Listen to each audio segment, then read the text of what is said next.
Rescue Plan, which provided a historic increase to the child tax credit. By boosting the credit to $3,600 for infants and toddlers and $3,000 for children, and paying those credits on a monthly basis, child poverty decreased by 30% in 2021. In the same year, food insecurity decreased by 24%, the equivalent to 2 million fewer children going hungry. For parents with a newborn at home and a toddler in daycare, that was $600 a month that helped pay for diapers, for baby formula, for childcare, and for children between 6 and 17 years of age, the $250 monthly payment went towards new clothes, maybe a laptop for school, the money needed to join an extracurricular activity. Unfortunately, this critical lifeline ended for hardworking families across the nation at the end of 2021. So, Ms. Lester, can you talk about how the enhanced child tax credit impacted your day-to-day life and what's changed since its expiration? Yes, thank you. As I've said before, it helped us pay for basic needs monthly that come up. Bills come up monthly, not just once a year. We pay for clothes, shoes. We've paid for extracurricular activities as well. Since it's gone, and now I have a second child, our expenses have just, doubled. And, with less help that we can, count on, that has caused me to, run through savings and kind of, running out of resources. And that's why, after this year, I do wonder how we'll continue on at this kind of rate of continuing to pay the astronomical childcare bill that we have with the little assistance that we get. Because right now, with the child dependent care tax credit, we hardly receive anything. I think it just amounts to literally a few dollars for us. And, I wasn't aware of that before I had children. I believed that there was, tax incentives for people that self-paid for, daycare, that there was a little more help than there is in reality.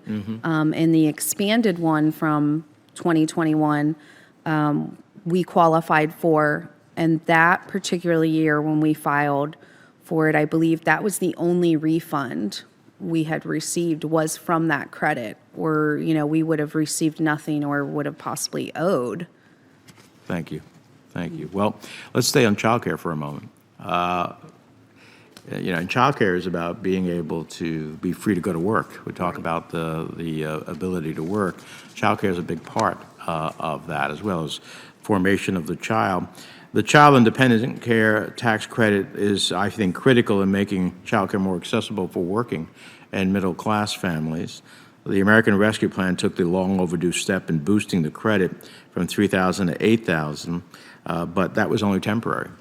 So, Ms. Matsui, what are the economic benefits that families and the economy stand to gain if the federal government made critical investments in childcare? Thank you for the question, Senator. As you're well aware, childcare is incredibly important to sustain the employment of keeping women in the paid workforce, for supporting families, and also to help childcare workers who are among some of the most poorly paid workers in our country, but do this essential work.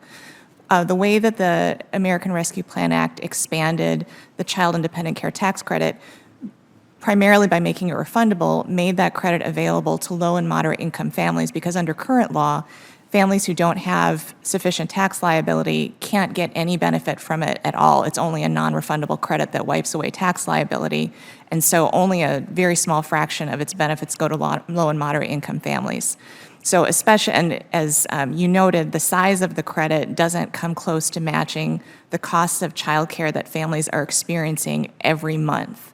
So, if the child independent care tax credits expansions were restored, along with kind of the robust systemic investments in childcare to make the system stronger and support providers, childcare workers, and families overall, it would make it easier for parents to go to work. It would make the workforce more stable for employers, and that would boost our economic growth overall. Yeah, I mean, if we, I hear a lot of my colleagues talking about the value of work and rewarding work. Well, you've got to be able to get to work, and childcare is an important part of that. One last question, if I may.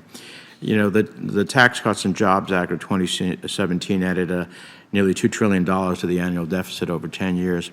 But one of the cruelest provisions in the law was excluding the child tax credit for certain tax-paying families because of their immigration status. Isn't the theory, Ms. Matsui, behind the child tax credit applicable to both I-10 filers and filers with a Social Security number? Basically, that proposition being that taxpayers should be able, and I underline taxpayers, should be able to keep a portion of the potential taxes owed and use that money on their children. Senator, I agree completely with you. Children with the I-10s need support in the same way that children with Social Security numbers do. The benefits of the child tax credit are denied to a significant number of children just because of that tax number status, and many of them are dreamers. So I think that having the child tax credit be able to be claimed for children with I-10s is an important equity issue, it's an important economic issue, and it addresses the needs of children so that all of us have access to supports and the ability to succeed in our economy. Well, I appreciate that. Mr. Chairman, we're talking about families who are paying taxes to the federal government. And we will never be able to fully solve the issue of child poverty until I-10 filers have also the ability to access this essential tax credit. So I appreciate you holding this hearing. The gentleman's point are spot on, and I share his view. All right. I thank our panel. It has been a long morning, just a couple of thoughts. I think, in a sense, going 2.5 hours in, we've kind of